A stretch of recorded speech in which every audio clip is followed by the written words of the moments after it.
Imagine this. You are a senior finance executive at a massive multinational corporation. Your company moves billions of dollars across the globe every single quarter. Because of this, you live in a digital fortress. You have military-grade encryption on your hard drives. You use physical hardware keys to log into your email. Your corporate network is monitored 24/7 by a team of elite cybersecurity analysts. You are trained to spot phishing links, malware, and social engineering. You believe your money is untouchable. Then, on a completely normal Thursday afternoon, you receive an urgent message from your chief financial officer. He needs you to authorize a series of highly confidential transactions to secure a new corporate acquisition. You are skeptical. You are smart. You remember your training. So, you refuse to send the money via email and demand a live video conference to verify his identity. Minutes later, you are sitting in a Zoom room. You are looking directly at the face of your CFO. You hear his exact voice giving you the authorization. You see several other familiar colleagues in the meeting nodding in agreement.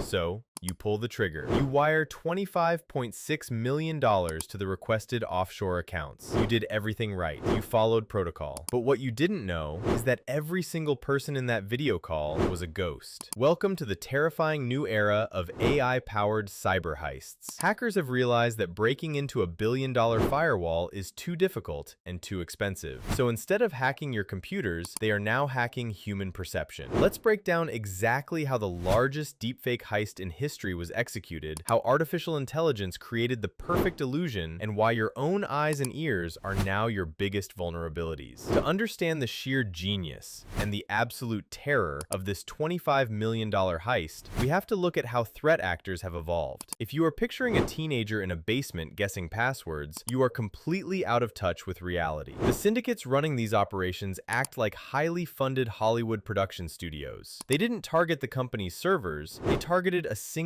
mid-level employee in the Hong Kong branch. But before they sent a single message, they spent months in pre-production. How do you perfectly clone a corporate executive? You scrape the internet. The hackers targeted the company's real CFO. They downloaded every single public appearance he had ever made. Earnings calls, YouTube interviews, TED Talks, and corporate keynote speeches. They fed hours of this high-definition footage into advanced generative adversarial networks, or GANs. In the past, deepfakes looked blurry and robotic, but the models used in this heist are weaponized. They analyze the micro-expressions of the target, the way the CFO blinks, the slight asymmetry of his smile, the exact cadence and pitch of his voice when he is stressed versus when he is relaxed. It takes just 3 seconds of clean audio to clone a human voice with 99% accuracy. These hackers had hours. They didn't just create a video file, they built a real-time, interactive digital puppet. This is the equivalent of trying to defend your house with the best alarm system in the world, only for the thief to perfectly morph into the face of your husband, walk up to the front door, and simply ask you to open it. No malware was deployed, no zero-day exploits were used. The hackers bypassed $50 million worth of enterprise cybersecurity using nothing but open source AI tools and human psychology. So, how does the actual trap snap shut? When the employee received the initial phishing email demanding the secret transfers, his corporate instincts kicked in. He suspected a scam. This is the exact moment where traditional hackers would panic and give up. But this syndicate was prepared for the resistance. They invited the employee to a live video conference. When the employee logged into the meeting, his skepticism vanished. Why? Because the hackers used a psychological weapon called social proof. He wasn't just on a call with the fake CFO. The hackers had deep-faked multiple executives from the company. They pre-recorded deep-fake videos of other colleagues and looped them in the Zoom gallery. They were nodding, taking notes, looking at the camera. It created an overwhelming illusion of consensus. If the CFO and 3 other senior managers are in the room telling you this is a legitimate, classified operation, who are you to say no? The employee sat in that digital room, completely unaware that he was the only living, breathing human being in the meeting. He was surrounded by artificial phantoms. The fake CFO gave the order. The employee, feeling the pressure of corporate authority, began the transfers. Not just one.